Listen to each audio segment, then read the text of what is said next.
What's going on, my people? I'm Jay Cotto, and welcome to Boxing and Jedi's Tavern. And this is another edition of Late Night Boxing Talk. Now, I'm gonna let this rock, and as I let this rock, I'm just gonna let basically everybody just settle on in, and we're gonna talk some boxing. Otherwise than that, let's play this music and just chill out for a bit and wait for the you know what I'm saying? Wait for this shit to get live. All y'all niggas, I don't give a fuck. Peace to everybody out there. This is Let's still keep it in life, boxing. nigga. The new generation. Straight up, hashtag come back to boxing, baby. You looking at a killer, the psychopath, the killer, the caterpillar. Don't tell me when I'm supposed to rap until officially when your fingers ain't even half a cell. A savage still with tracks of a caterpillar, attacking a silverback gorilla. You're having a little trouble fathoming this is actually happening. Like Anderson Silverback when he snapped the shit in half and then had the shit hanging by a flapper skin after he tried to plant the shit back on the mat again. Tag a pin and patty like I live when it blinking a lot. You copy me, but you're not. You can't be on his watch. My offspring for this loss. I see that thing on the swash it in richer ways of it off. So ring the alarm, pull the extinguishers off the walls and the sprinklers off. Like Jada Pinkett and Queen Latifah. Once again, you know what we do, the ritual here. We wait till the other boxing heads get basically informed. So, you know what I'm saying, three more starts it, you know what I'm saying? Otherwise than that, we did. Yeah, I did. What's going on? 2012 DVS1. Don't want to get your name wrong, sir. But yes, I did, sir. Yes, I did. Later on, towards the end of this program, I'll be showing more art stuff. You know what I mean? I got a lot of projects going on, but yeah, man, we're gonna talk some boxing and some art a little bit. But yeah, man, definitely. I'm just waiting for everybody else to go on, and you know what I'm saying? We're gonna talk some boxing. Thank you, sir. Thank you very much, my brother.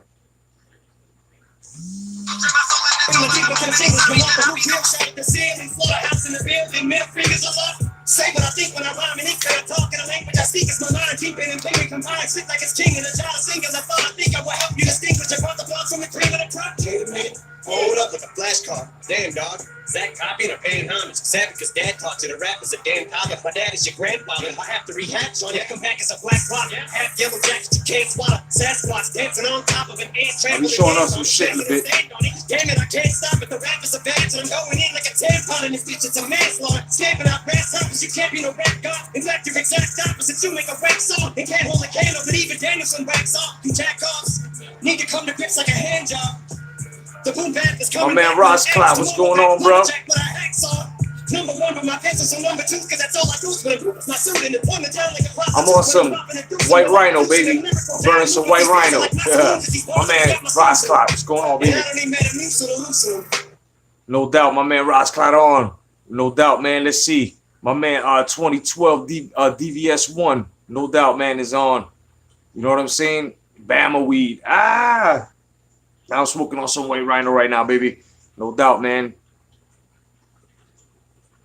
Just waiting for it to get on, man. I got some good boxing talk, man. Yo, my man Ross Cloud, I got some good. Yo, I done did the Bruce Wayne on Earl Spence Jr. kid. We're gonna talk about it. I'm just waiting for it to get, you know what I'm saying? Yeah, we're gonna talk about it, man. We're gonna talk about it. I'm just waiting for this to get a little, you know what I'm saying, to get a little busy. So I'm turning on the chats as well. Who you running with? This is No doubt. still life, nigga. The new generation, motherfucker. Make enemies with me.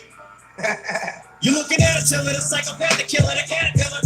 Don't tell me when I'm supposed to rap until officially when your fingers ain't even half a cell. A savage still with tracks of a caterpillar, attacking a silverback gorilla. You're having a little trouble fathoming this is actually happening. Like Anderson Silverback when he snapped the shit in half and then had the shit hanging by a flapper skin after he tried to plant the shit back on the mat again. Tag a pin and patty like I live when it blinking a lot. You copy me, but you're not. You can't be on his watch. My offspring for this loss. I see that thing on the swash it in richer ways of it off. So ring the alarm, pull the extinguishers off the walls and the sprinklers off. Like Jada Pinkett and Queen Latifah. My man 2012 DVS1 says, what do you think? He says, what do you think Bud chances are against Spence? I think they're great, man. I think they're great. I think they're very great. Ross Clot 222 says Garcia. Mikey Garcia said, I'd rather lose to Spence. No doubt. Ross Clot says no chance at all. You don't think Bud Crawford's chance is good against Spence? Ross Clot? None at all? Wow, that's deep. Hold up. So far we got two. We need a couple more, baby. Couple more. We get this boxing talk. Say what I think when I rhyme and ink that I talk in a language I speak. It's my mind deep in and We gonna talk about it, baby. Singers, I thought I think I will help you distinguish your brother thoughts from the cream of the crop. Hey man, hold up with a flashcard. Damn dog, that copy and a paying homage. Sad because dad taught you to rap is a damn topic. My dad is your grandfather. I have to rehatch on you. Come back as a black rock. Half yellow jackets you can't swallow. Sasquatch dancing on top of an ant trampled an ant bomb. Smashing and stand on it. Damn it, I can't stop it. The rappers are bad, so I'm going in like a tampon in this bitch. It's a manslaughter. Stamping out brass toppers. You can't be no rap god. In fact, you're exact opposite. You make a rap song and can't hold a candle that even Danielson wax off. You jack-offs need to come to grips like a hand job. The boom coming back with an axe to mumble rap, lumberjack, but I have like a root Jerusalem. I'm about to go spin another cocoon and I'm All right, my man says 2012 says Spence too big. You know what I'm saying? Ross Clark says I'm not talking about Mikey. I'm talking about Mikey, not Terrence Crawford. I feel you, no doubt. 2012 says he gonna walk Bud down. Sounds easy. It's gonna be a difficult task, kid. Both of these guys are gonna have a hard day at the office, kid, if they do meet each other. But like I said, man, it depends, man. Bud Crawford, Bud can Bud can't get walked down. That's another fact there. But I mean, we're talking about a 135, 140 fighter. He wants to, you know what I'm saying? Like, I'm just waiting for, you know what I'm saying? I'm waiting for more boxing heads to come through. You know what I'm saying? So I can start this. He says, honestly, I think Mikey is bigger puncher. Bud is a better boxer. Ew, you think Mikey's gonna bring power from 130 to 140 all the way up to 147? I don't know, brother.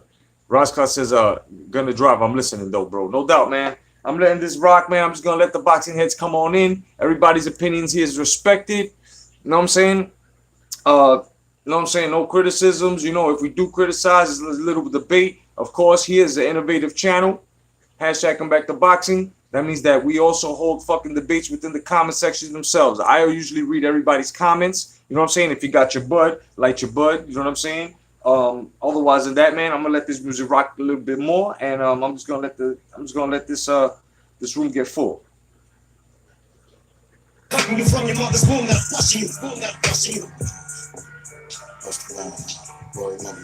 2012, I just made Change Your Mind, my brother. I don't know if you're from my timeline, but there was once a great group called Public Enemy, and they had this thing. It's a nice song called Don't Believe the Hype. Don't care. Lost like 100 young black millionaires. Making it run. Me and my band stacking my ones. Lost a little invest up in the mutual fund. Blowing the horn. A sense of every day I was born. Never came I see a nigga landscaping my lawn. Dangerous. My nigga should be accurate. Have to get the flow be so immaculate. Hey yo, watching my girl sipping my mo. Sipping it slow. The pretty bitches saying hello. Anyway, go ahead and display your olive oil. Little honey dip whipping a little cabriolet. I don't mean to hold you up, but I got something to say. Swear to only give you hot shit every day. Afraid of us, you know this ain't a game to us. You strange to us, that's when we getting dangerous. Come on. This is serious. We could make you delirious. We should have a healthy fear of us. It's too much of us, it's dangerous. So dangerous, we so dangerous. Word up, peace to everybody joining on in. You know what I'm saying? Peace to everybody. My man Duke Golden, what's going on? What's going on, baby? Bud is not the boogeyman. Bud is the monster. That's right. Monsters eat boogeymen. Bud is the monster. Peace to Duke Golden. Other join in, no doubt. Ross Clark 222. My man 2012 DVS1. You know what I'm saying? My man Mike D. What's going on, Mike D? Always and forever. No doubt, man. I said 4 gets it started. No doubt. Give me 1 second, and we're gonna get this started right now. I'm gonna show you exactly why Errol Spence Jr. is fighting wrong. I'm gonna break it down to you right quick. Give me a couple of seconds. Squad is dangerous, so dangerous, we so dangerous. My whole entire unit is dangerous. Hold your breath, we swinging it from right to left. With the rock left, nigga should be hot to death. Staying alive, you know only the strongest survive. All right, baby. Let's get down. What do you guys want me to do first? Do you want me to explain to even the so-called hardcore Errol Spence Jr. fans, right? And I'm talking about the crazy ones. We know who I'm talking about. We know who you talk about, right? No doubt. Ross Clark, be careful on the drive, my brother. Now, which one you want me to do first? Would you like me to compare the resumes of Errol Spence Jr. and Terrence Crawford? Or would you like me to tell you exactly how Errol Spence Jr. Modeled himself after Terry Norris, in which he's doing a very terrible job modeling himself after? My man Duke Oden says he wants belts. Says he wants belts, but is gonna fight Mikey Garcia. Oh, I got you covered, Duke Oden. If you got the time, I've got the facts. Oh, my brother, and I'd like to thank you for that video earlier that you gave us. Everybody, go check out go check out Duke Oden. You know what I'm saying? My man Duke Oden dropped the ill fucking video. You know what I'm saying? Duke Oden dropped it. You know what I mean? And I'm telling you, man, it's crazy. Now, this is what I'm gonna do. First, we're gonna talk about Mikey Garcia. Mikey Garcia is a 135 fighter, transitioned into 140, is hardly staying at 140, and now is going up to 147. That right there should show you that he's just a straight prize fighter, money fighter. He's not a legacy fighter, okay? This is why I say it's very easy to go from division to division to division now, right? And become multi-division champions. It was hard back then. You try to do it back then, son, you know what I'm saying? That's your my man Haplotype 0, no doubt. What's going on, my brother? ¿Qué pasa, hermano? So, now that you got this shit going on, right? First of all, Mikey Garcia is not going to bring any fucking power to 147. 2, he's one-dimensional, and so is Errol Spence Jr. Flat-footed as well. We're going to have the most flat-footed fight ever. This fight is going to be about who's going to be mobile and quicker upstairs. You know what I'm saying?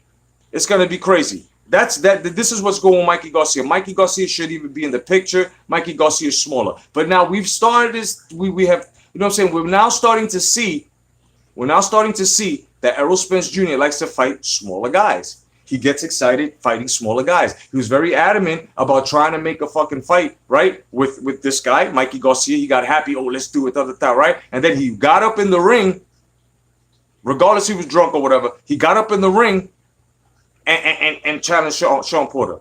Whenever this fight's supposed to happen with Mikey Garcia somewhere in February. Okay. Now let's talk about the welterweight champions that basically PBC has, and this is a great advantage that PBC has. PBC has almost all of the welterweight straps, all right? They've got Thurman with the WBA. They've got Porter with the WBO, right? And Errol Spence Jr. himself with the IBF. Porter with the WBC. And Porter, Errol Spence Jr. himself with the IBF. So, and Crawford over at Top Rank has the WBO, right? Now, he said that he wanted unifications. He wanted all of this. This makes no fucking sense now. Exactly, my bad. These are thank you for the correction, my man. Thank you, Haplo. These are welterweight title holders, right? So it's making no sense on how this man says that he wanted to unify. But now he's going for Mikey Garcia. At the same time, what other strap besides the other two, which would be Porter's WBC and Crawford's WBO, would there be for unifications? Like, Thurman's on the fly, so all you've got is Porter's WBC and Crawford's WBO. So why isn't this happening? You feel what I'm saying? This is the thing. He went in there and asked for a fucking fight with Porter. This might happen later on. He had said that Crawford needed the WBO. Crawford went and accomplished and got Horn's WBO, which now belongs to Crawford, right? Then he went on talking about unification. Like I mentioned before, Thurman is shelved. And what he's going for Porter, we have no idea. But this is what he left us with. But there's no one left but Bud Crawford. Why isn't he going for Bud Crawford? Now, it's not the point that anyone is scared. It's the obvious, all right? The serial face boxer model is being executed, gentlemen. This is what's going on. This is being executed. From Canelo Alvarez all the way to fucking Errol Spence Jr., okay? Also, Errol is a master Jedi and promoting. Let's not fucking forget this. Now, I don't think that Heyman can handle the negotiations with the master Jedi, all right? Or slave master to the blind. Now, let's move on down. Okay, let's move on up and see exactly how Errol Spence Jr. modeled himself after terrible Terry Norris, the legend, right? Now, he was 47. Terrible Terry Norris, this is. Was 47-9 with 31 KOs, right? Right? Lost for, by KO. Now, he had 56 bouts, 310 rounds, and his KO percentage was 55%. Okay? Super welterweight 154. Now, he won the vacant NABF super welterweight title. The WBA, he lost it at TKO to Julian the Hawk Jackson, right? Also, WBC won it from John Mugabe, first round KO, right? Had a nice little 3-year reign, 90 through 93 defense, which was the WBC, and lost it to Simon Brown, right? Came back a match later, beat Brown to win WBC in 94. So, he unified in 95 with the IBF and the WBC off of Paul Vaden. Now, let's see how Errol Spence Jr. is doing, shall we? Let's do this. Errol Spence Jr., he has 24 bouts. He needs more bouts, about 32 more. His rounds in 96 needs more rounds, about 214 more. Now, the only thing he has here is the KO percentage, which is 88%, which is about maybe, I would say, 30-something, all right? But let's just look at that here.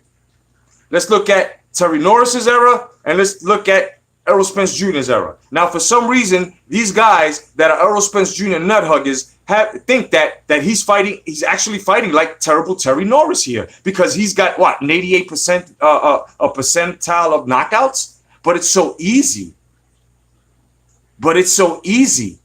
And if you guys really want to do your homework, and those that come across this motherfucking video later on, you can go check out Terrible Terry Norris and see who he's fought. As a matter of fact, I think I put one of the toughest fighters ever, 2 of them, Julian Jackson and John Mugabe. Has Errol Spence Jr. met anyone at that? No, he hasn't. Let's keep it moving with stilts, baby. Right? So now he's the IBF welterweight champion. Credible fights. Bundu, Algieri, Brooke Peterson. 3 defenses. But now, let's look at your logic, nut huggers. Shall we? Hashtag come back to boxing. Ocampos, if we use your logic, Ocampos is greater than Algieri. You know why? Because Ocampos was 22-0, Algieri was 21-0. That's your logic. That is your fucking logic.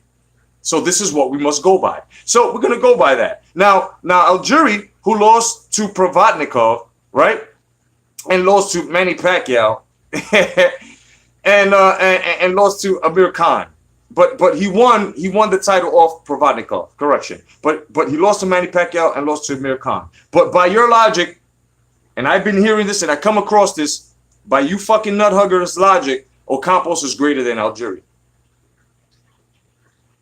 But by the time Errol Spence Jr. got to Algieri, Algieri was just a fucking nutritionist. When Manny Pacquiao fought Algieri, Algieri was undefeated and had a title. Okay, let's keep it going. As a matter of fact, yeah. Now, let's look at Terence Crawford. Let's look at Terence Crawford now. 34-0, 25 KOs. Bouts, 34. Rounds, 189. KOs, 74%. Thank you, 2012. What does this show you? It shows you experience so far. Right? So far.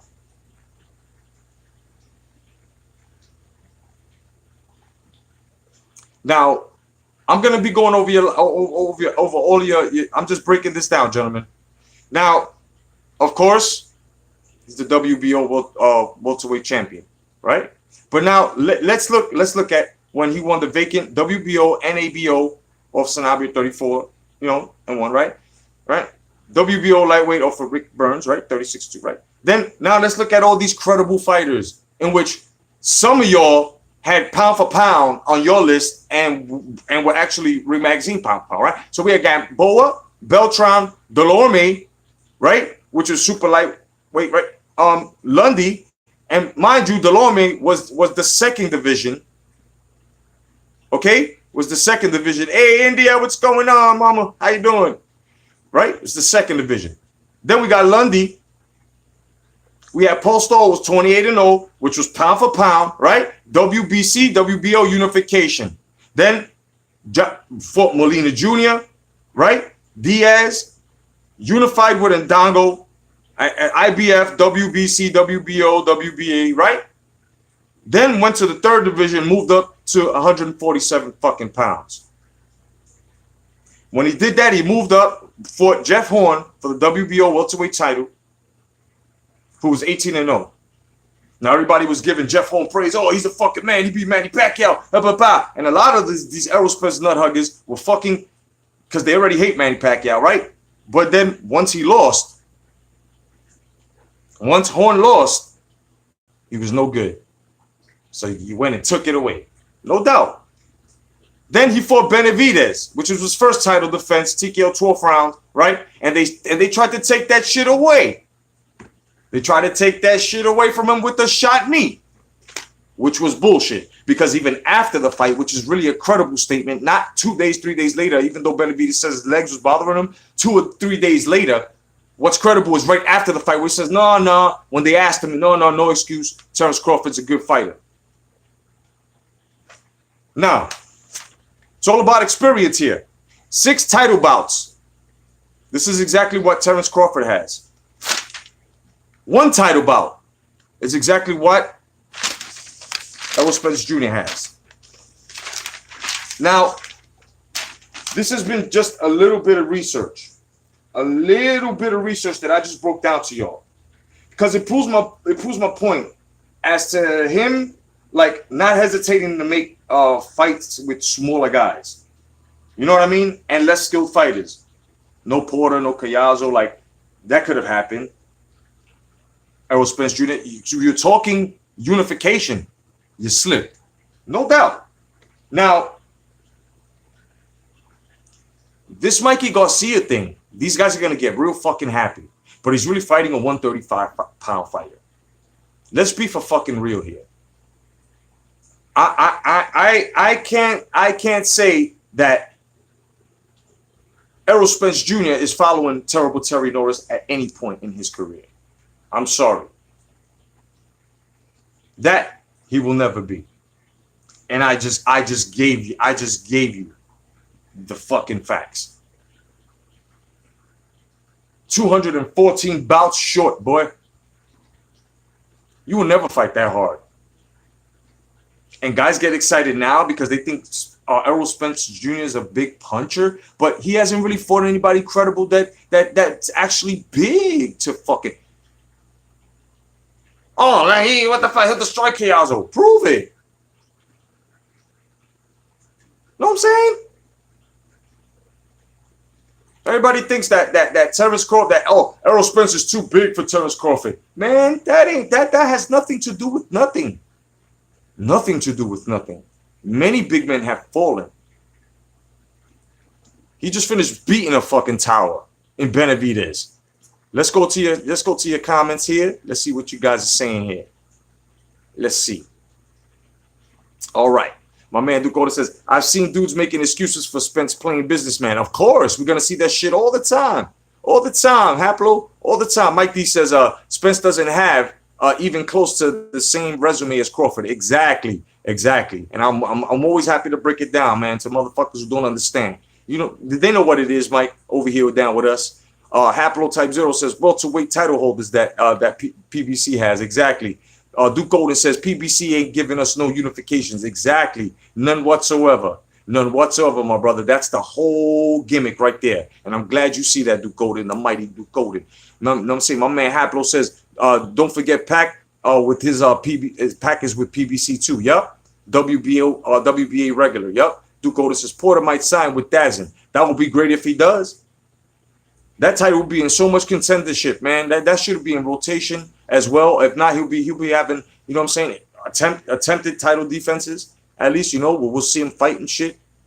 But before he does that, I'll say it again. 3 months, Mike Tyson to teach him the fucking, you know what I'm saying, the bob and weave and shit, man. Because my man Porter, man, I'm telling you, man, you need to learn. You need more entrances. Haplo says Spence is overhyped. He's not looking to be great or he make Crawford a priority. That's what I'm saying, man. We know what it's about, bro. We know when motherfuckers wear leather and when motherfuckers wear pleather. You know what I'm saying? We know what it is, Haplo. Mike D says, Spence said he was better because he stopped Algieri. Like I said, when he stopped Algieri was a fucking nutritionist at that point. Where's Algieri now? A fucking nutritionist. He was on his way out the door, bro. That was a fucking money fight. They said, oh yeah, you know what? Fight the guy that Manny Pacquiao couldn't knock out. Once again, I'll bring it up. Manny Pacquiao did a lot of things with Algieri. Gave him his first loss, took his fucking title, and broke and tied up the record with Tommy Hearns for the most knockdowns. Now, do you gentlemen think that a fucking knockout was needed? The fuck for? The fuck for? You know what I'm saying? Mike says, or something along. Yeah, or something along those lines. No, you were right, India. I said, what's up, India? Horn says, Horn beats most guys on Spence's resume. You know what I'm saying? Haplo says, so does Benavidez. Duke Golden says, Spence should be put on blast for passing up unifications to fight a 135-pounder. No doubt, kid. That's exactly what we're doing tonight. And I'm more than sure you guys will do it. You know, I'm more than sure everybody else who's fed up with the bullshit to do it. I'm dependent on y'all. And so is boxing. Mike D says, Spence is damn near middleweight fighting Garcia. That's what I'm saying, man. Garcia wanted it, though. Roscott says at Duke Golden, I'm going to laugh if Mikey wins, right? Hey. Roscott says at Haplo. Fist bump. Duke Golden says, Roscott, that shit would be crazy. Roscott says, Algieri's a bum. Roscott says, Lamont Peterson. And laughs and shit. Roscott says, Ocampo. Duke Golden said, we need to keep up the pressure. Oh, definitely. And that's definitely going to happen, man. You know me. You know me, Duke Golden. Straight out the gate, you know what I'm saying? I call it like I see it, you know, and this shit is unacceptable. This shit is unacceptable. I'm not rocking with it. I'm not rocking with turning down unifications after you said this is what you wanted to do, or is this your way of ducking, bro? Because I think this is his way of ducking. This is his way of taking soft ass fights instead of looking for Crawford.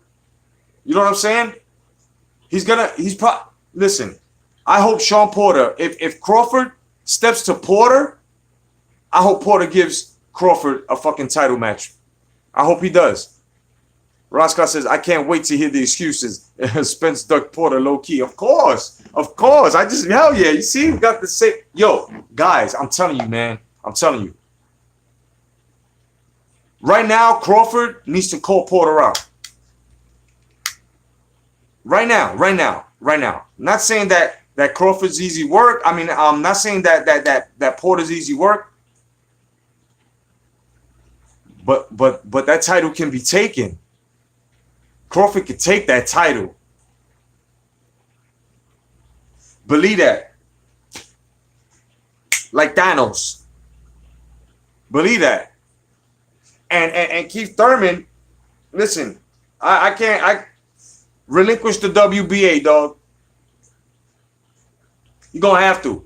That title needs to be in rotation. Roscott says, I hope Mikey wins so Porter can maul Mikey, right? That should be crazy. But I think after Mikey, if Mikey was to beat, you know what I'm saying? Hell yeah, Duke Golden. Bob wants all the smoke. He even said it. He goes, well, if he wants to fight, all he has to do is tell Al to give me a call, and he'll have himself an opponent. Did he not say that, Duke Golden? Was that Bob Arum verbatim or not, bro? Duke Golden, Rosclott, Haplo, Mike D.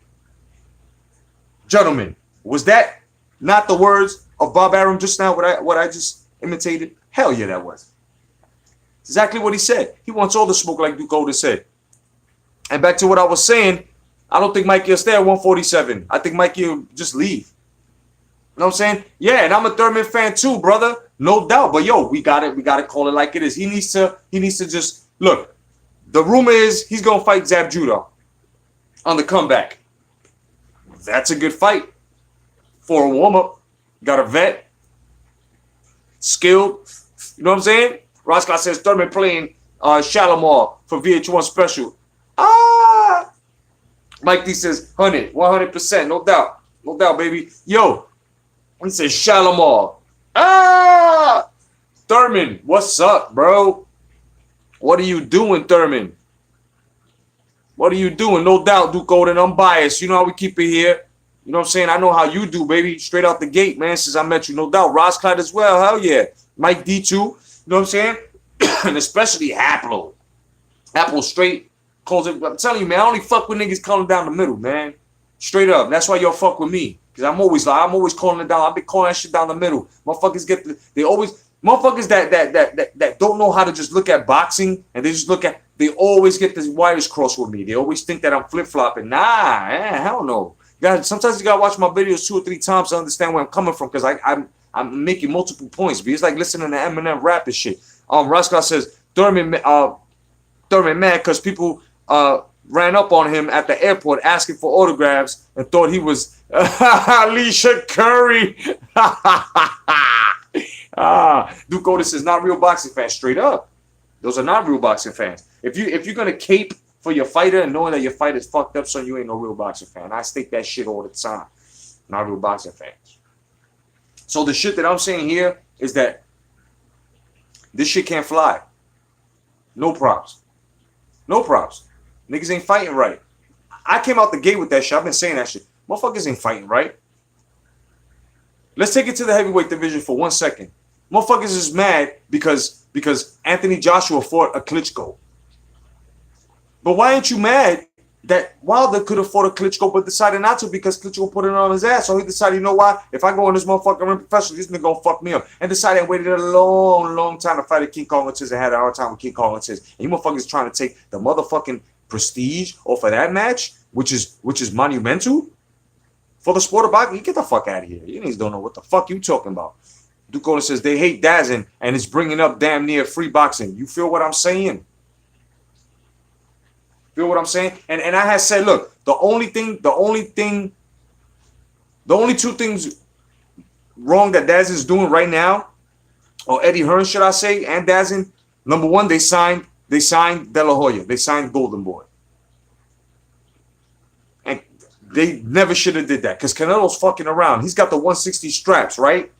He's got the 160. I say this all the time. I've been saying this as of late because that's basically what it is. A lot of guys ain't seeing this. He got the 160 straps going up for Rocky Fielding. Cutthroat. This nigga straight up fucking strap block. Fucking Cullum Smith, who just fucking finished winning the fucking WBSS, right? For no fucking reason. He was supposed to meet fucking Rocky Fielding. They threw Canelo ketchup head in the fucking way. Now what happened? What happened with Cullum Smith? Gotta wait now till May of 2019. Shoving that young man. So that's the worst thing that they've done, because now that shows me Dazin and Eddie Hearn is going to be with fuckery. The second wrong thing they did is trying to tell Gennady Golovkin that he can't get no fucking title rematch in his career unless he signs with Dazin. Who the fuck you think you are, bro? That's something wrong right there. That's wrong. I understand you're trying to conquer but you can't put you can't put a blockade, man, like that on Gennady Golovkin. Because and then that's also showing me, and it should show us that you were down. You were down with that. You were waiting for Oscar De La Hoya to fuck Canelo Alvarez over like he did, and you signed him. And now you think you're gonna make a shitload of money throwing 11 bums in front of this nigga. Come on, man. I see that shit. I can see clearly now the bullshit's gone. Straight up. You know what I'm saying? You know what I'm saying? Duke Otis says, not real boxing fans. Duke Otis says, I'm dead. Mike D says, laugh at my asshole. Duke Otis says, they hate Dazin. Yup, hell yeah. Roscott says, Duke Otis, Dazin is legit, bro. No doubt. Duke Otis says, I agree. Roscott says, all the times I'm out with the fan, sometimes miss boxing. Now I can sneak off at a party or whatever and watch fights. You know what I'm saying? Like the football motherfuckers be doing, son. Niggas be in baptisms in church, nigga. Niggas be in family functions and they step off and they watching football games, right? Now boxing's got, all right, no doubt. ESPN apps, and that's what it's all about. That's why HBO and Showtime, they're going to be dinosaurs because they don't want to fuck with apps. They're making more money off of movie premiums. You know what I'm saying? then we're apps. No doubt, Duke Golden, no doubt, man. I'm gonna keep grinding. You too, my brother. No doubt, man. Rise Clot, no doubt, baby. So this is what I see, and I just feel that Eddie Hearn is wrong for doing that.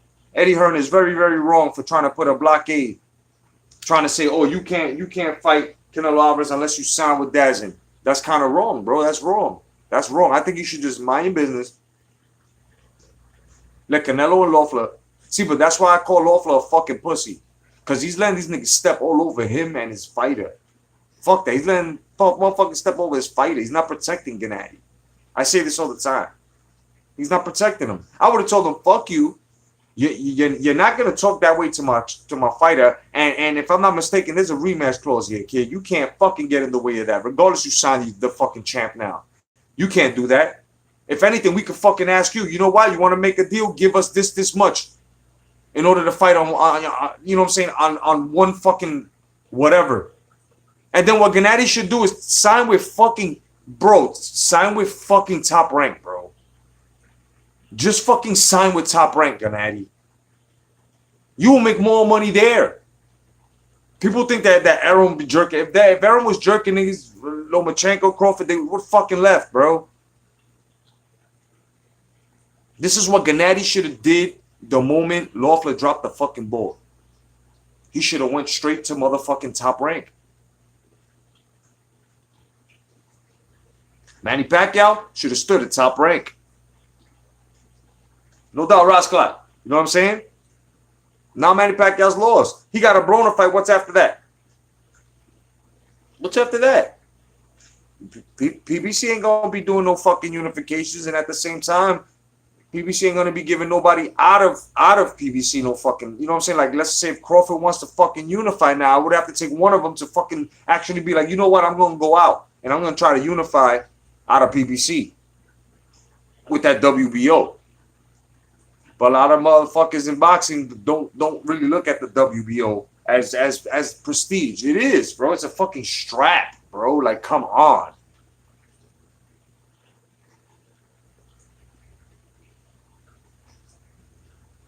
So I just feel that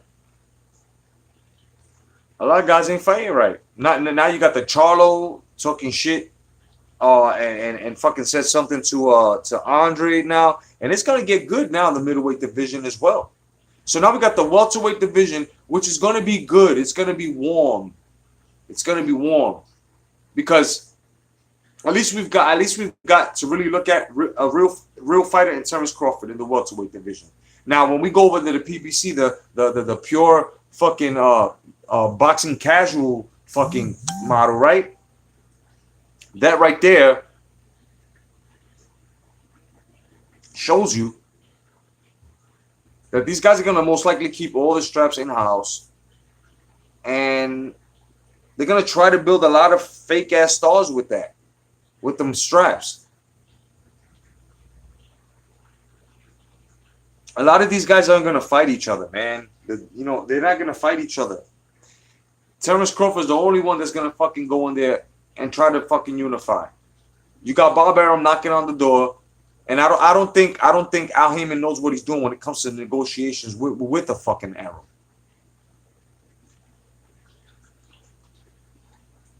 He knows that if they was to make a Crawford fight with Spence Jr., Spence Jr. would have to have at least one more strap over Crawford, dog. He would have to have at least one more strap over Crawford in order to be side A. Crazy? Crazy? But Crawford, their last pay-per-view, if I'm not mistaken, was 2.7 mil. The fucking viewing for the Benavidez fight, dog. Motherfuckers are talking mad shit.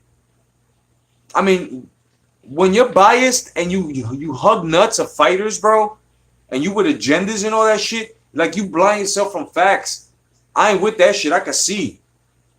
And a lot of motherfuckers I fuck with can see too. We all can see it. Real fight fans, real boxing fans can fucking see this shit, bro. We're not gonna blind out facts just to be biased and be like, no, fuck that. No, fuck that. It is what it is. Motherfuckers ain't fighting right. I've been debating motherfuckers almost on a daily basis, kid. I just finished calling somebody the fuck out today. You know? Ross Class says, new narrative is the middleweight division is ducking Charlo. You know what I'm saying? The fuck out of here. If anything, Charlo's mad because the WBC had fucking mandated a match between him and Gennady Golovkin for his fucking WBC, whatever the fuck you call that. And he tight right now. So now he's going to fight some fucking... He's fighting fucking Willie Mongoose Jr., bro. Willie Mongoose Jr. Did he get his wish? And then we got the other Charlo who's holding the WBC at 154. I want him to go up against Jarrett Hurd, kid. The only thing I want Jarrett Hurd to do is move more. Because you get hit too much. But Jarrett Hurd's a big dude. And I like him. He's a fucking Abrams tank. And I got a feeling that Hurd to give him a fucking run for their money. You know what I'm saying? Now, I'll take nothing away from the Charlos, but they haven't been tested yet. I'm sorry, they haven't. They haven't. You know what I'm saying? Haven't. Mike D says, I like the app way over pay-per-view. I wish UFC would follow that trend, right? That would be great. You know? Let me tell you, let me give you some hypocrisy. Verbatim coming from Oscar De La Hoya as well. He tweeted this earlier, by the way. Okay, guys? He said that he's tired of the PBC fighters cherry picking and not thinking of their legacy rather than thinking of a quick buck. Oscar, shut the fuck up. Just shut the fuck up. Shut up. Shut up. Shut the fuck up. What the fuck are you doing? You just finished robbing a man. The first attempt, you failed. The second attempt. And then you're doing this and you're blocking other fighters who just finished going through Super Series. I mean, you're doing a lot of shit, bro. What the fuck are you doing? What the fuck are you talking about? You're also trying to swipe fighters from being contractually fucking obligated with other promotions. What are you talking about? Shut the fuck up. Just shut the fuck up. You're bugging the fuck out. You are a hypocrite. Do you not know what you speak, bro? Are you not seeing what you're doing to the sport of boxing? And then you try to tweet this shit. If anything, why doesn't Golden Boy have any straps from the fucking welterweight division? What are you talking about? You just lost another valuable fucking champion in Linares. Fuck are you talking about? You only got ketchup head over there, and you're planning on robbing us blind 11 times out of 5 years. Not me, Jack. That's how I see it. Those are the hit numbers. Y'all better see it like that too. 5 years, 11 fights. Fuck that. You know what I'm saying? Roscoe says Mikey Duckler is low key. Fuck that. The highest key. Hell yeah. Hell yeah. That's what I'm saying. Guys ain't fighting right. You see, just because he's fighting Spence Jr. doesn't mean that Mikey Garcia is a better fighter, right? Right? Because he ain't fighting nobody at his fucking weight class, bro. He's at 140 right now, dog. You got to strap at 140. Why the fuck aren't you fighting? Defending. But you're going up to 147 to get the IBF. To become what? 135, 140. 3-division champ. That's what I'm saying, man, on how easy it is to become a multiple division champion. It's so fucking easy now. And it's sickening. Adrian Broner, 4 divisions.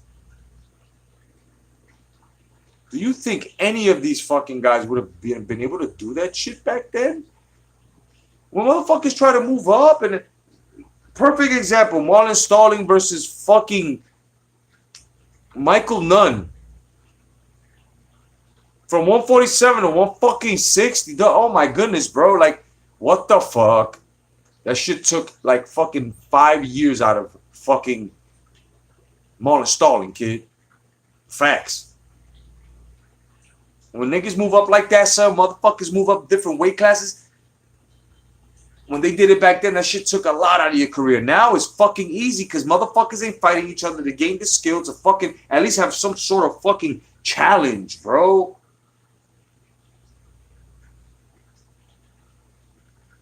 That's the scale of boxing. That's what motherfuckers want. Roscott says, agreed. Mikey trying to avoid certain fights. Cherry pick Easter. Only the LDBC like that fight. You know what I'm saying? And I knew what was going to happen in Easter. Junior, I knew that was going to happen.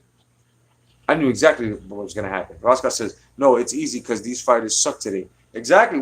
And the reason why they suck today is because they're not fighting each other. Everybody back then, bro,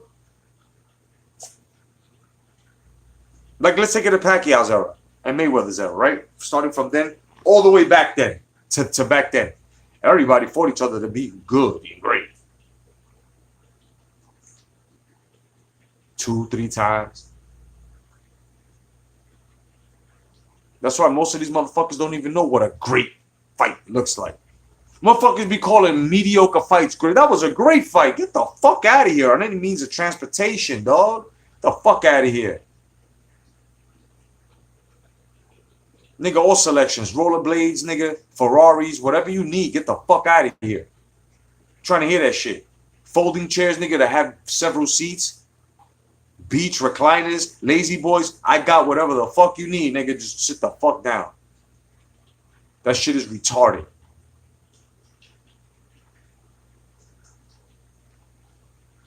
Roscott says, word, some of these fights are whack. So I'm saying, man.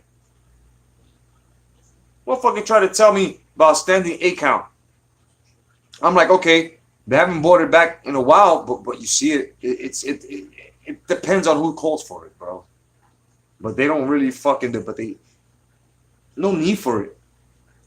Early stoppages, niggas making excuses. Oh, I got a bump. I got Wilder. Got a bump. I got a cut. Timeout. And then goes in the middle of the center of the ropes, so the doctor could look at him, and then they fucking drying the floor at the same time. Then he stumbles back. We also, the Fox Strizikes. What's going on, Fox? Good to see you, brother. No doubt, man. No doubt. Roscoe, talk to you later, bro. Got to deal with the fam. Salute, my brother. No doubt, man. Good to see you, bro. No doubt. Everybody hit the thumbs up if you can, man. Help this channel survive. You know what I'm saying? Fox is asking, Spencer's really gunning for Mikey? Yeah, man. That fight's going to be in February. Yep. Some crazy shit. Some crazy shit, bro. Yeah. Yeah, Fox. They're doing it to us, man. Late Night Boxing Talk has been brought to you by Brisk Fruit Punch. When you're thirsty, let's get your ass up, go to the store, and just fucking grab a Brisk. But yeah, you know what I'm saying? He's fighting him, right? Fox. He's fighting him, Fox. How do you feel about that? Everybody has been telling each other. We've been telling each other how we feel about this fight. And we don't have yours. So please let us know, bro. Let us know, Fox. You know what I mean? He's fighting a fucking 130. He's gonna fight a 135, 140 fighter. That's crazy. That's crazy. Everybody, please hit the thumbs up button. You know what I mean? Help this channel survive. If you like the content, you don't have to like me, but the content. Yeah, man. So he's fighting him. He's fighting him.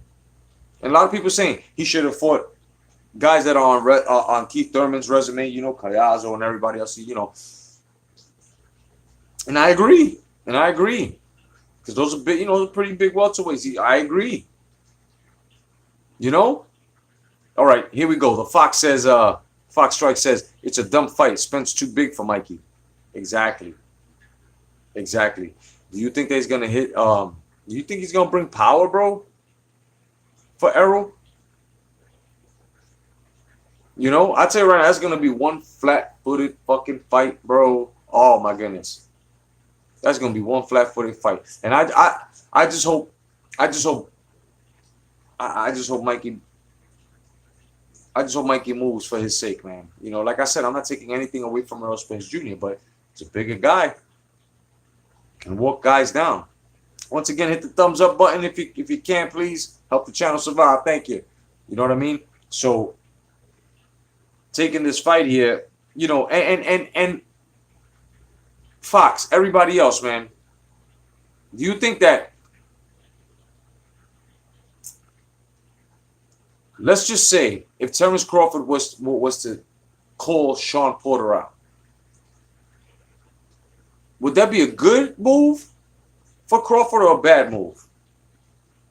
Since Errol Spence Jr. doesn't really want to unify since he called Porter out last. I think that would be a great move.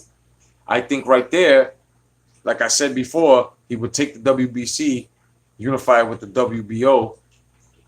He would only need two more, the WBA and the fucking IBF.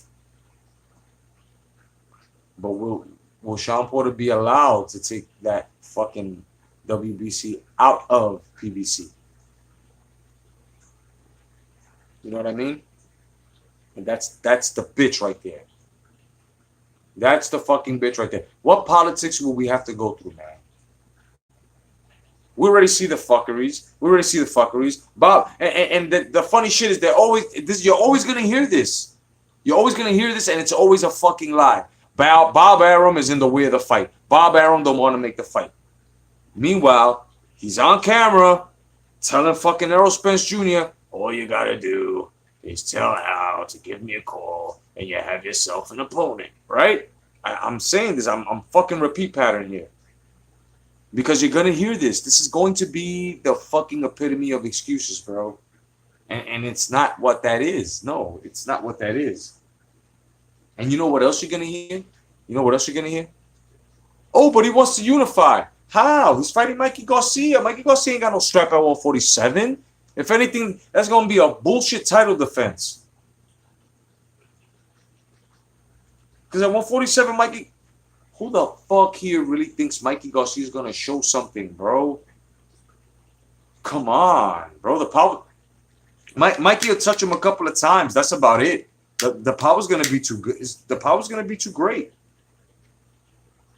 The power's gonna be too great. Remember, he's a welterweight, 147, but he hits like he's fucking 165, man.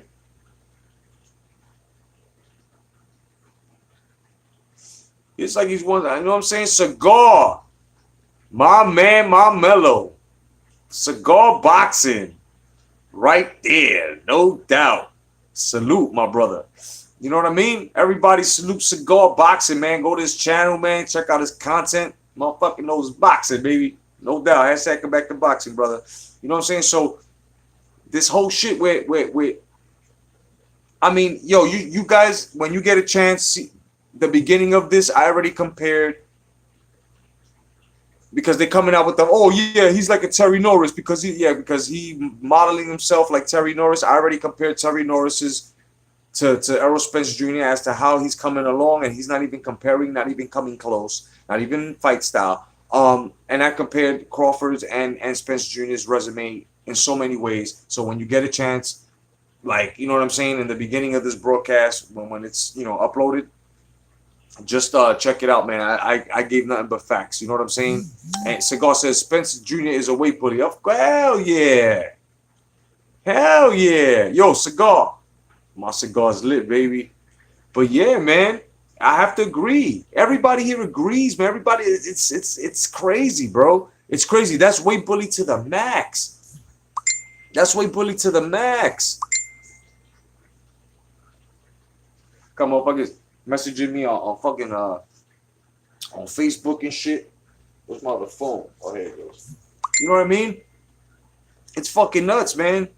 It's nuts. And me personally, man, I don't listen. I can't really agree with anybody trying to actually go up against somebody who's 2 weight classes smaller than. Like, what the fuck is going on here? Well, what the fuck is going on here? Like I said, in Cigar, Fox, you're gonna agree with me, and everybody else who came from the old school. We know what the fucking eye test is. These guys don't got it. These guys don't got it. If you ever, peace to my man Daniel Diaz, man, peace to you, my brother. I'm always gonna use this for a reference. If you want to get close to even making a fabulous fucking 4, bro, you can only fucking add Pacquiao, Barrera, Antonio, and fucking Marquez, and one more. That's it. That's it. You can't do it with nobody else. Because them guys fought each other. Where the fuck after that can you do that? Can't. Motherfuckers ain't fighting right. Know what I'm saying? Morales, boom. Thank you, my brother Mike D. No doubt. Motherfucking boxing encyclopedia. Haha, Mike. No doubt, brother. Cigar says, bro, PBC in big trouble, man. Hell yeah. I mean, they've got mostly all the straps except the WBO. But yeah, they in trouble, man. They're in trouble. And you know what? They better market. The only way they're going to be able to be very marketable is if they take fucking fights outside of PBC. You know, they've got to take fights like they've got to make either a Porter Crawford, a Thurman Crawford, you know, anybody else that's out of the PBC brand, that's in Top Rank, you know, that's signed with DAZN. I said this a long time ago, man, and I'm only sure you guys who follow me, you know, no fights, bingo. Exactly, my brother. I'm only sure you guys who follow me for a long time heard me say this, and I say this for a long time. But I'm going to say it now because I have made a theory and said no man can ever capitalize off of boxing. Right? The only men that came close to that was Bob Arum and Don King. And look what happened for being greedy. Right? So boom, all that shit went away. And along came Eddie Hearn. Now, when Eddie Hearn was coming, I knew from the fucking start, before this DAZN shit, I knew he was up to something. And I said, everybody got to start getting down with Bob Arum, working with fucking Eddie Hearn, working with fucking Tom Loeffler, working with De La Hoya, right? And I said, there's a big fucking cake. And all these guys could have a fucking piece. But they have to be happy with what they're getting. Because more fucking cakes and pies will be made. As long as they fucking sit down, right? And this is what's happening. So what did Eddie Hearn decide to do? Eddie Hearn said, you know what? I'm going to fucking take all the ingredients. And I'm going to make all the fucking cakes and all the pies. And Bob Arum said, you know what? I too am going to make pies. I too am going to make cakes. And I too am going to be a distributor. PBC saying you can't have certain ingredients. Now, DAZN and Top Rank in them, they'll be fine because they've got many ingredients and lots of cooks to make those pies. And they've also got, like Cigar just said, Showtime will be out of boxing. Right? But now what happens if Top Rank decides, because Top Rank's already got the ESPN app, right? If Top Rank decides to make a lucrative deal with Showtime and DAZN to make a Showtime Top Rank app for boxing, this all depends on which fucking stable has all the fucking straps and are giving us the fucking fights. The fights we want to see are the fights that are in ranking contention, son. Motherfuckers got to be ranked 1 through fucking 4 or 1 through 5 in order to fucking fight a champ, son. I don't want none of that fucking champion versus number 49 fucking Salka shit. Nah. Nah, we're not making plastic champs here. Fuck, this look like bumbling boxes, dog? Nah, I'm not fucking with anything like that. And if you're old school, you know what the fuck bumbling boxes were. But I'm just saying, you know, Cigar says Showtime will be out of boxing soon too. No pay-per-view money and fighters asking for too much money for no fights. LOL. And exactly. Now, that was the incentive. We all know the pay-per-view model was the fucking incentive. And this is why Bob Arum calls Al Heyman Mr. Cancer. Because between him and Mayweather, they killed the pay-per-view model. And then what they did, they took the incentive out and gave all these young guys tons of fucking money, bro. 1.2 million, $2 million, $4 or $5 million for bullshit. Because they had that big TV money. And then they were supposed to do something with ESPN. The buyers, they fucked up. They're in debt. They're fucked up. But they can pull themselves out the hole because they have the straps. And if they can market their fucking champs with good, fucking, reasonable, sensible fights, then you shall overcome, son. But that's not going to happen. It's not going to happen. Because you've got too many fucking agendas with racial skin tones. You're politicizing. That's exactly what PBC is too. It's a political boxing company, bro. PBC. That shit is all political, man. It's all political agendas. If it's not with anything that has to do with transgender or anything, that's gonna have to do a lot with fucking racial skin tone. Look what's going on here on YouTube. With certain, I mean, it's ridiculous, right? But you don't see anybody else with that shit. That's why everybody done moved away from that shit, because they know. Look what's happening in the football. Look what's happening in the basketball. Baseball tried it. No, that one niche shit. No. Let's not politicize our sports. Let's not do this to boxing. And I've been the first one that's been saying that. The first motherfucker to take a knee is the first motherfucker to get aired out by me and everybody else who follows me and everybody else who uploads. I would expect it. I would expect that shit. Mike D says they basically paid these fighters up front. No secure future. Once these young guys get the first L, they're out nowadays. Exactly, Mike. Precise, exactly. Precisely said, bro. Cigar says, here's the pickle. Wilder versus Fury pay-per-view, laughing my ass off. You know what I'm saying? You know what I mean? And Eddie Hearn knows the deal. He said that shit's gonna make like the best 250K. Right? But he also said, he put numbers out there. Because Wilder's talking about 50-50. Right? He says, look, if you make 500,000, then I'll give you a 60-40. But if you want a 50-50, then you gotta make 1 million buys. Now, is that reasonable? Does that sound like slave mastership to you? Now, we all know that Deontay Wilder is not worth a 50-50. And those that just want to make the fight, no, let's talk sensible here. Because if you just want to make the fight, then you need to sit the fuck down on whatever the fuck you're sitting on. I don't give a fuck if it's a straw cot, motherfucker. Sit down and shut the fuck up. Because you don't know what you're talking about. You want a good fight, don't you? Don't you? So if you're going to have a good fight, you can't blemish it. And what Wilder's doing is a lot of things wrong.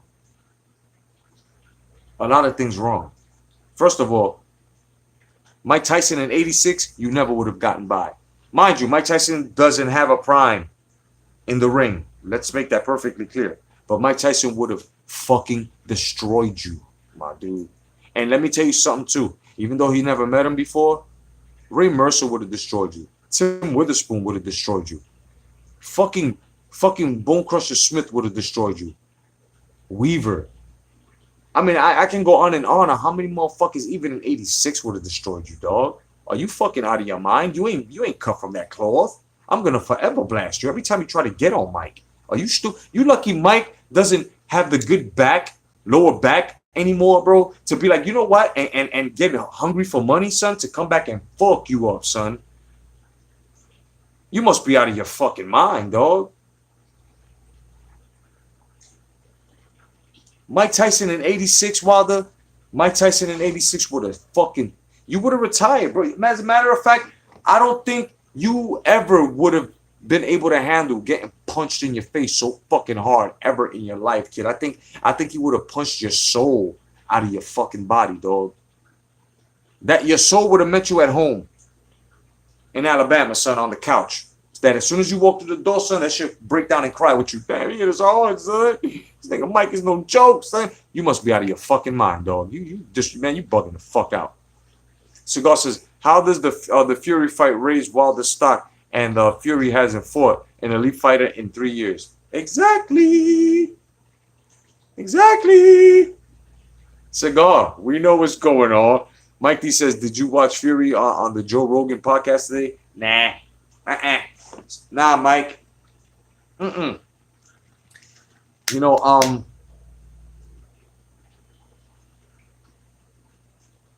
I follow what's important in boxing. No disrespect. I'm not saying that that's bad taste what you're watching, my brother. No, I'm just not into the, you know, like watching as the segments of, like, I'll watch the Road to Fury and Wilder, the build up, and if they put that in there, I would watch that. But on a regular, like, you know, sit back and watch a podcast and shit like that with Rogan and Fury and shit, I just couldn't. I couldn't nerve through it. I couldn't nerve through it. And I love podcasts. I love podcast shows. You know what I'm saying? I just couldn't nerve through it, brother. You know, especially with Joe Rogan being so full of shit at certain points. You know what I mean? Like, he's not honest at all. If I was sitting with fucking with Fury, imagine Jay Cotto across Fury. Now, do you think Tyson Fury will be able to fucking stomach me because I will be fucking asking him the straight up fucking truth and telling him like it is? Nah. This nigga want to probably fucking swing at me and some shit. You know what I'm saying? All of them would. Because they don't like to be asked the right fucking questions, bro. You know what I'm saying? They just don't. They don't like to be asked the right questions. That right question is exactly what Cigar Boxing just asked me. That's one of the right questions right there. Asking Fury. So how does Wilder's stock raise? You know what I'm saying? How does it rise fighting you? You haven't fought anybody legit in like 3 fucking years. He'll catch offense being a prick and say, "What? 3 years? Oh yeah, I was out for 3 years. Yeah, I just finished fighting Sefer Farai." And you know what I'm saying? And he'll go on and on. Only one, Tyson Fury, right? And all that bullshit. I'll have to tell him, shut the fuck up, sit down, relax, Frankenstein. You know what I'm saying? He'll get crazy. So, Cigar says, Wilder, I like his charisma, but his balance is terrible and relies on his power too much. Look.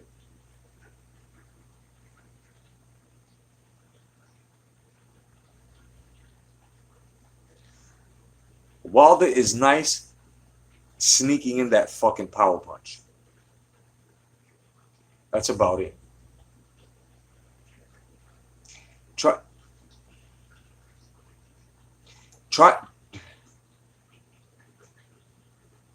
Try to compare his fight model with the fighters that he's basically saying from 86 on, bro. This guy was talking fucking basketball, bro. This guy has no love for the sport, no respect for the sport. And he's not my American heavyweight champion, dog. I feel that he is blemishing. He has already blemished the WBC.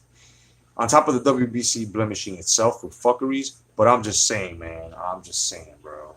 I'm just saying. I smell the cereal-faced boxer ingredient in him. You know what I mean? And for him to fucking actually say, fighting a real unified, twice that is, unified twice, Mike Tyson, that's right. Bro, a fighting fucking champion, bro, a fucking general, dog. And 86 was he was my nigga. Mike Tyson, who fought Buster Douglas, would have fucked you up on an off night. Mike would have fucked you up on an off night, dog. Stop it. Mikey says windmill punching is the most elite technical move I've ever seen.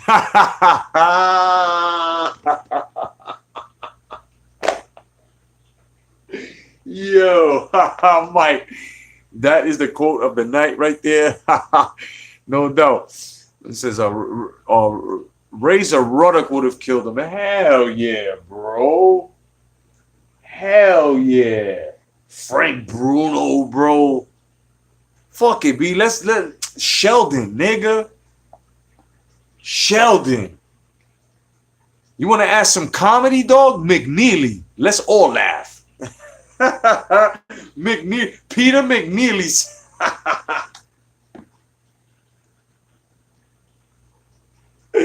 Peter McNeely would have bagged you, dog. Son, I have no faith in you, dog.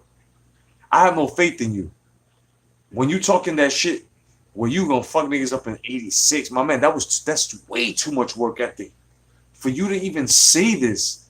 Are you fucking kidding me, dog? That's way too. You punching your hand from improper fucking punching, dog. Mike Tyson broke his hand from fucking a car accident. Fuck you, talk, man. Bro, stop it. Stop it. Stop it. Stop. My man, your stats don't even add up, dog. Mike Tyson got what, 6 losses? Great men. Except for the last one, because he was done. And he even said it.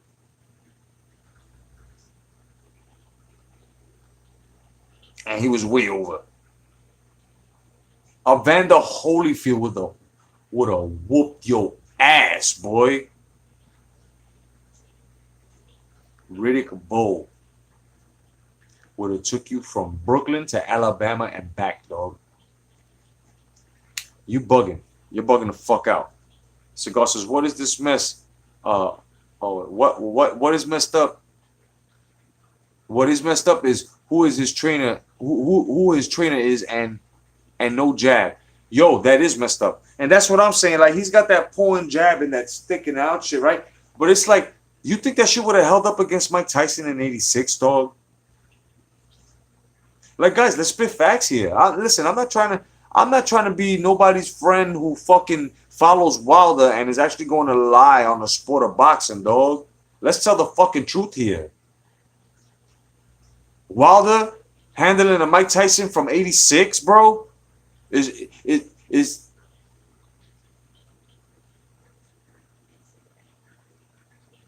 he sleeping in crack-laced sheets, bro, every night? Is this what's happening to Deontay Wilder to be talking this gibberish, bro?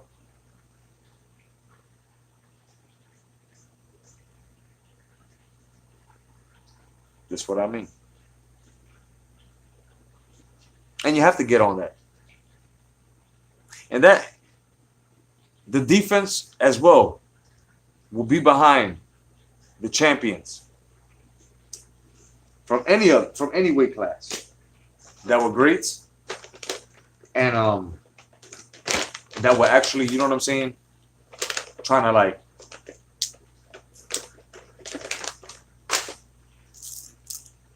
you guys that are trying to step on greats that put in the work ethic and all of that, son, and you guys don't even add up to not even a day of this shit, though. Nah, you're gonna be stopped. Late Night Boxing Talk has been brought to you by Skittles, America Edition. Grab your fucking munchies. So there's no way in hell. So now that, once again, I've debunked the Errol Spence Jr. bullshit. Once again, I've compared resumes, given everybody facts. Once again, as I debunked Deontay Wilder talking about he fucked niggas up from 86. I am here. I am prepared to go in on anybody who disagrees. But remember, it's always going to be facts. Cigar says, over 40 fights, 1 belt, and AJ less than 25 fights, 3 belts. Work ethic, exactly. Exactly. And if they're so mad, oh, you fought Charles, why didn't you fight Charles Martins? I'm just saying. All his fans are mad about Joshua's fight selection because Joshua's fight selection is rough. You still have to answer Dylan White. You ain't fighting no fucking Dylan White. Mike D says, Wilder struggles are with cans. Of course. That's what I'm saying.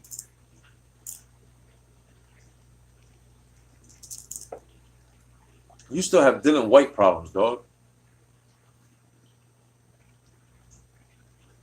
I don't give a fuck about big baby Gerald Miller. He got a big mouth. He still got shit to prove. AJ was going to smack the shit out of him. He going through some other bullshit. So I'm not even worried about him. Dylan White is the most competitive motherfucker right now in the heavyweight division.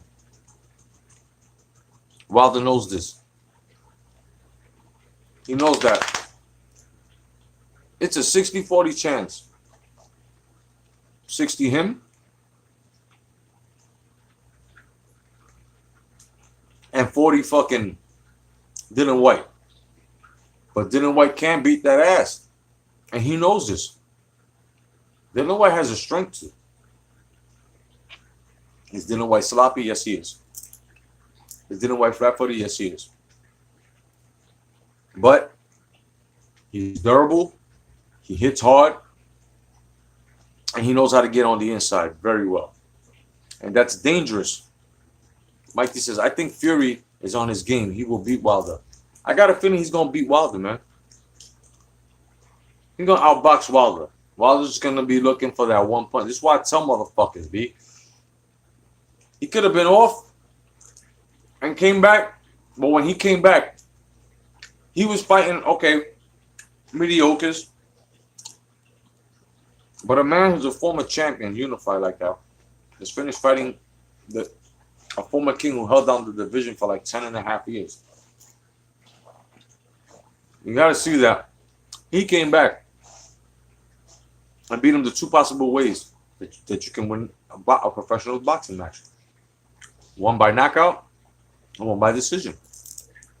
And he did that. So his game plan is to outbox him so he knock him the fuck out. Cigar says, me too. Upset of the year. That definitely will be. As a matter of fact, I think that should be, for this millennia, upset of the decade. You know why? Supposedly the baddest man on the planet. This nigga took 2.5 years off, was on a drug binge. Got heavy, came back, and took what was his from you. Yeah. That shit should be talked about. That should be called the fucking upset of the decade. Because he's putting a lot in there. Oh, no man can beat me. I'm dangerous. All that bragging. That's one thing that he should have learned from Mike Tyson. All that talking. Mike Tyson lacked them 2.5 to 3 months by hardly training, but slept on the mediocre, which was James Buster Douglas, and in Japan, in Tokyo, got his ass handed to him. Wilder trains, but have you seen him train? Have you seen his pad work? Have you seen him hit the bag?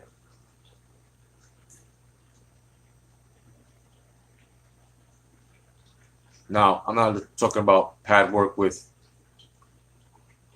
drills and being all, you know what I'm saying? No. His pad work is terrible. Because it's the same fucking technique. 1, 2. Different angle. 1, 2. Hook. Hook. I mean, yo, dude, like, it's horrible. I don't understand it.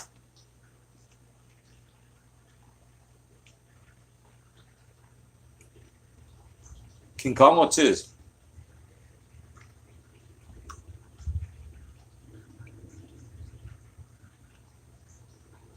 He's old. But I give him credit. I would never take anything away from him. But what I will say is this.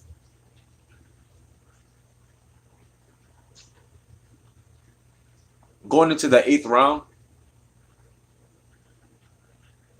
he was helped. At least be honest with that. He won. But when he got in trouble in 7th, ended, and before he came out, you guys should stop being full of shit and be honest with yourselves. If you can't be honest with yourself and you say you love the sport of boxing, at least be honest for the sport, bro. If you love your fighter so much, then be honest for that nigga and tell him, bro, you need help. Cigar says he hits the heavy bag terrible. My son's hit the heavy bag better, and he is 12. You know what I'm saying? There are drills, bro. There are ways to hit things, you know. And this is what I'm saying. Like, you're not, you know, man. It's just terrible. It's just terrible, you know. Cigar, we was talking about earlier. You know about you know the straps at one, you know, from 160 that, you know, Canelo gained, right? And now he's going up to face Rocky Fielding, a nobody. So it's fucked up on how that holds up the 160 division now. You know what I'm saying, guys? Those that are joining me, that's what I talked about earlier. You know what I'm saying? You can find that in the beginning of the rebroadcast of this video. So now, guys that were Wilder and Spence Jr. fans, right? Or fanatics.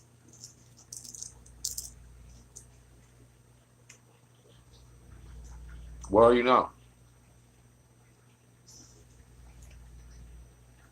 Because I'm feeling like Tiffany right now. And my old school heads know who Tiffany is. Think we're alone now. Right? All alone. You guys, oh yeah. You guys aren't talking on how Errol Spence Jr. ducked the one. He's just ducking. Duck Porter on the low key, son. What happened to the unification bout we was promised?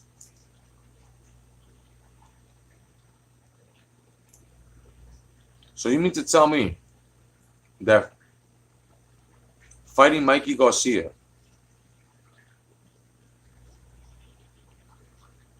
is more valuable than gaining a WBC fucking strap and unify? This is what you said, though. More unification.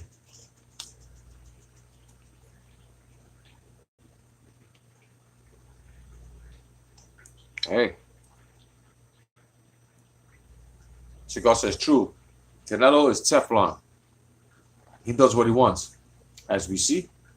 As we have fucking observed. And that's fucked up. No, my theory about that is, you know how to dethrone and shut down? I said this before on my live. Instead of Mayweather coming back for Khabib, Canelo called him out, said he wanted a second fight with him. He should come back, fight Canelo on 160. Unify, because that's something he's never done before. So unify. Retire. Leave those straps for, you know, title They can be vacant. Title contention. Then boom. Canelo could fucking stay up at 168 or go back up to 168. Because he's talking about if he wins Rocky Fielding, he might not come back. He might not come back to 160. So now is he gonna hold these straps and fight at 168? He's gonna fight Rocky Fielding at 168 for the WBA. He's holding the WBA and the WBC. But you think that the WBC and the WBA should be like, yo, hold up. We made these titles for this fucking, so you should, you know what I'm saying? And that's what I'm saying, no doubt. Let him stay at 168. You know what I mean? Cigar says Mayweather is the victim of his own circumstance. Exactly. But tell me that wouldn't be something for him to do to redeem himself.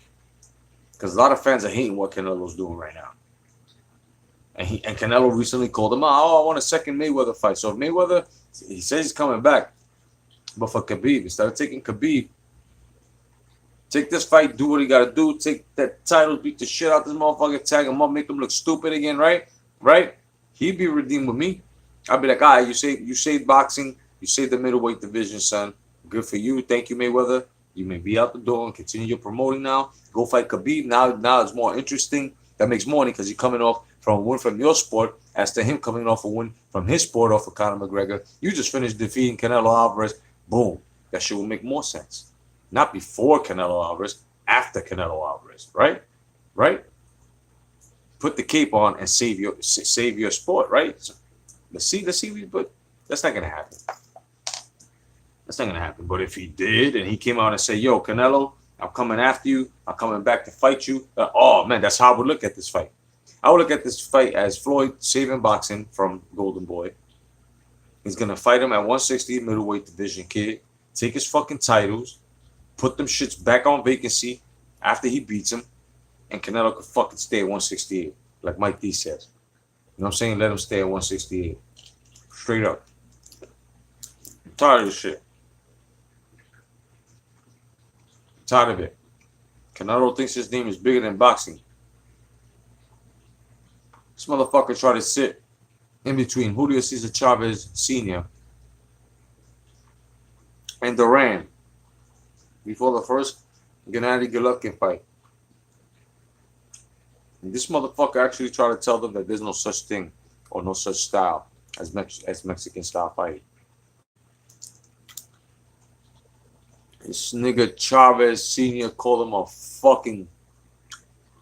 bitch, bro. He called him a pendejo. Cigar says true, but watching Money's last fight, he needs to stay out of the ring. That's true. That's true. I mean, he carried McGregor for those 10 rounds. He carried him. And this is what he's going to do to Khabib too. He's going to carry Khabib because there's no holding. You know, I mean, there's clinching and shit, but after he lets them, because they really don't have that proper punching. They usually have the swiping, So as soon as they get tired from doing that, because they don't have to fight with 16-ounce gloves and shit. I mean, it's a science, boxing. As soon as all of that comes into play, kid, and he sees that Floyd is just gonna fucking open up on Khabib. You know what I'm saying? And remember, we ain't never see Floyd fight at the high guard. That shit was crazy. I was impressed. That's because he was fighting somebody that didn't know how to box. Oh, McGregor has amateur boxing skills. That motherfucker was in there with a savant, son. A defensive savant.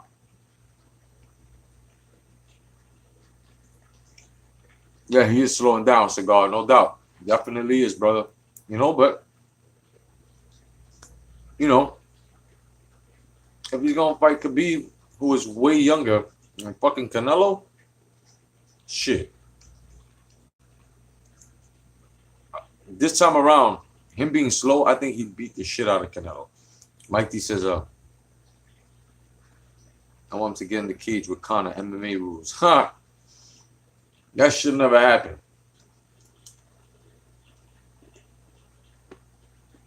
That would be the death of Mayweather. Because Conor will be able to strike, like he'll be able to leg check him and all that shit. And Mayweather, he won't be able to handle that shit. His legs ain't built for that. You know, they built for just holding his own weight, moving it around, slipping his weight in and out. But using it to generate power, to kick, or to receive anytime. Cigar says, I box with 20-ounce gloves. Glove shit ain't easy. Nope. That shit tie the shit out your fucking shoulders and your hands. If you got your hands constantly clenched, you are going to fucking catch cramps. And they ain't teach you right. You always keep your hands loose. You can tighten a little if you're defending, but you always clench at the moment of impact. You know what I'm saying? Motherfuckers, I'm telling you, man, motherfuckers are crazy, bro. How do you feel about the Pacquiao Broner? How you feel about that? How you feel about Pacquiao Broner? I think it's a shit fight. And like the Fox Strike says, how the fuck is it?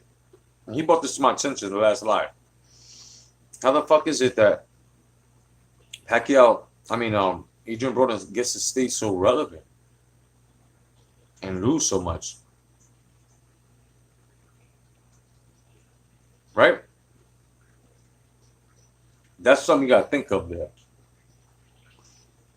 But us, we gotta come to a decision now with Broner. And we have to be honest with ourselves. We got to ask ourselves this question. Why exactly do we watch Adrian Broner? Is it because of his boxing skills? Or is it because he's a fuck up? Or is it because we enjoy to actually see him fuck up?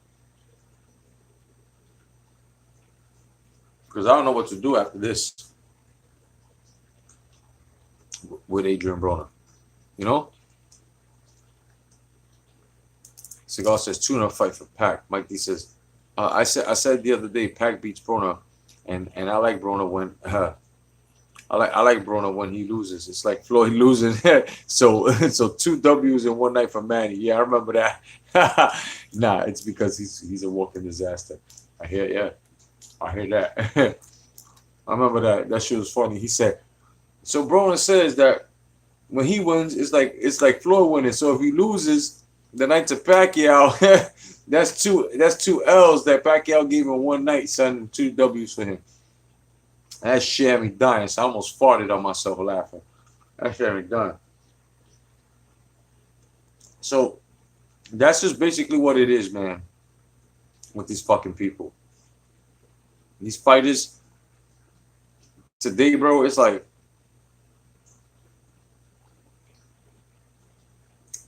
you gotta ask yourself some questions, bro. Do these motherfuckers cry behind closed doors, B? For no reason when they can't get their way? Because they're so fucking sensitive. They're so sensitive when you tell them, like the WBA, the WBC did to Charlo. You gotta fight Gennady Golovkin. Oh my goodness, that's so unfair. How is it unfair? You call motherfuckers out, all this other bullshit, and all of a sudden, Mike D says, I honestly can't give Manny grief, though he has legit gotten there with everyone. Yep, no doubt. No doubt. Can't front. But Broner, though, bro. You know what's gonna happen to Broner, right?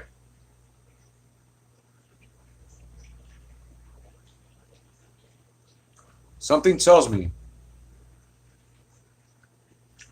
that Broner's gonna wind up looking like on defense.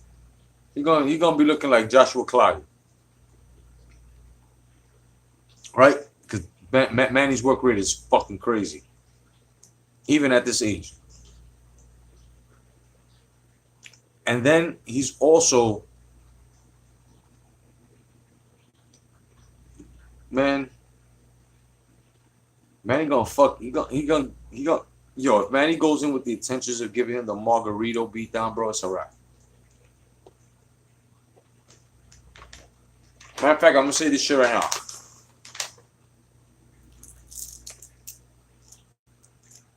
Manny Pacquiao is gonna put a hurting on this kid, son. He's gonna put a hurting on her, son. Oh, Jeanette, what's up, Jan? What's going on, brother? Welcome. He said, like you said, the shoulder roll made in Taiwan.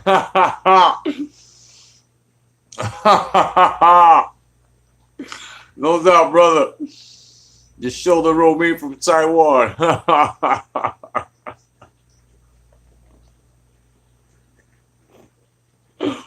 Oh shit. Oh shit. Cigar says AB front foot is his downfall. Yo, AB is AB's downfall. But you're right, Cigar. Mikey says Bradley said about Pac that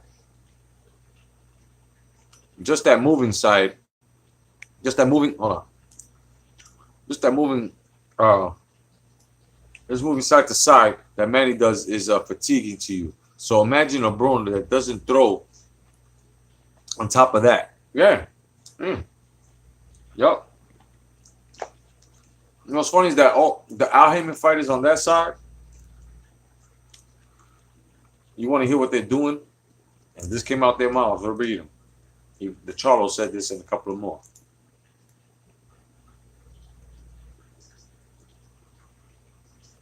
Saying that they look up to what Adrian Broner is doing into fighting Manny Pacquiao.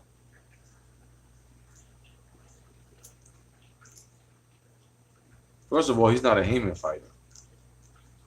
Not signed with your statement, which is stable. Adrian Broner is possibly smarter than a lot of these guys. Gotta sign with Heyman because he fucks with Heyman. He fucks with, you know what I'm saying? But I don't know, man. I don't know. He fucks with Heyman. He stays by himself. He fucks with Mayweather. But he still gets, you know, pretty good. He gets $2 million, $1.5 million. You know what I'm saying? For fights. Adrian Broner makes his money. Like he's like a free agent that works through Heyman. He's smart. But careless, immature, irresponsible at certain points. And that's with his career. So he's not really focused. And even at this point, you can see him hitting the bag now. Adrian Broner has lost fights he was supposed to win. He came up short on big fights. Porter, Garcia, a couple more.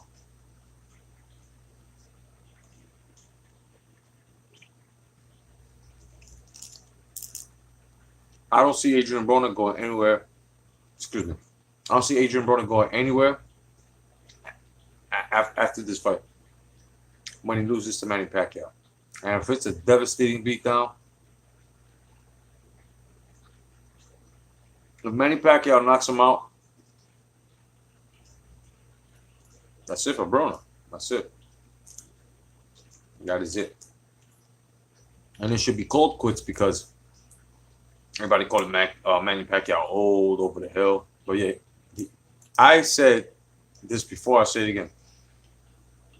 The reason why I'm mad at Manny Pacquiao is because I wanted Manny Pacquiao to try to do what he's never done, and that's unify. Now, just because he signed to Heyman doesn't mean that he's gonna actually do that. No, they're gonna shelve him. They're giving him this Broner fight after that. Manny Pacquiao's gonna be because he's gonna have one more fight. It's a 2-fight deal. It's not gonna be Mayweather. Fuck is he gonna be? Anybody else with the title over there? They're not gonna feed anybody else. This is why they're throwing Broner in there because they want to see. Okay, man's gonna have one more fight. We gotta see exactly how he's good. Who we gonna put him up against? Now, if these motherfuckers are stupid, and in let's say late 2019 of next year, right? They make a fight and they put Errol Spence Jr. versus fucking Manny Pacquiao. And if this is what it was, my man, who the fuck thinks that Errol Spence Jr. is going to beat Manny Pacquiao? If that happens. Not me. I know Manny Pacquiao is definitely going to give that kid a fucking boxing lesson, dog. Fuck how many black eyes he gave Floyd in the gym. I don't give a fuck about none of that. Johnny says, I hope Pac knocks out Broner. Especially all that shit he was talking about. Oh, yeah. Oh, yeah, definitely. I could agree with you, Johnny. Oh, yeah. I definitely could agree with you. And what's funny is that I see Broner getting humiliated, son. Pacquiao's gonna put him on his ass about 2 or 3 times, kid, different rounds, kid. You're gonna fall down. You're gonna knock him down.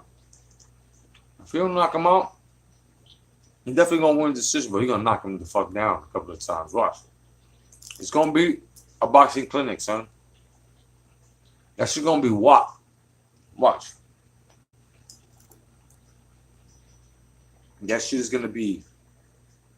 Now the fuck up thing here is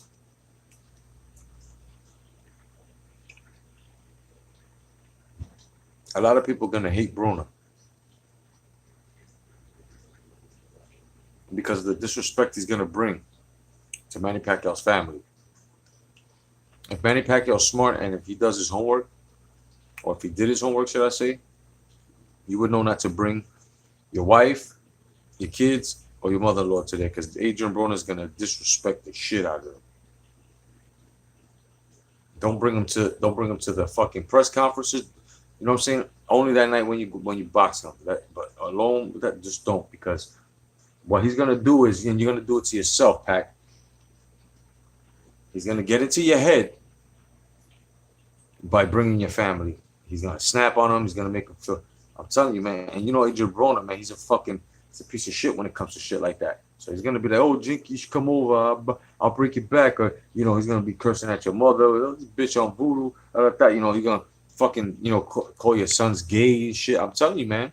I'm telling you, do your homework. You signed with you should have fucking stood with Top Rank, bro. Bob Arum wasn't doing anything wrong to you, man. You fed into that shit. And if he was gonna go alone, I said it before, I say it again.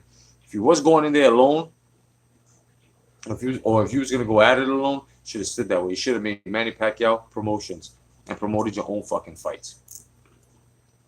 Know what I'm saying? It's not the Jeanette. It's not the thing that he'll fall for it. It's just if he has his wife there, and any dude that should have thrown any humble man off his game. Come on and say something to your wife. She's sitting over there. You up here with me and shit. No fucking say something to your wife. You gonna want to put hands on him. If not, Manny Pacquiao is gonna probably. I don't know what he would do in that. I really don't, because nobody's ever done that to Pacquiao. I wouldn't know how he's gonna react. Only Pacquiao would. I think he would just sit there humiliated, just smiling and humbly, because he'd be like, and Adrian Broner's gonna be talking that disrespectful shit, bro. Oh, you better tell him I don't fucking money. You send him back to China. Not knowing, real ignorant shit. That's what I mean. Like, I just wish Pac the best. And whatever he's gonna do, son. But if that don't work out, then try to unify that trinket you got with Terrence Crawford with his real WBO strap. He would have won that shit like about fucking 90 million times already. Fucking the WBO man. Yeah, man. But otherwise than that, fight fans, man, I'm gonna call it a night, guys. Love each and every one of y'all. Thank you for joining, man. You guys rock all the time. And like I say, man, tell the truth within the sport of boxing. I'm Jay Cotto, your boy. Telling the truth within the sport of boxing, man. Hashtag Come Back to Boxing. Hashtag The Red Gloves. Catch me on Facebook as well.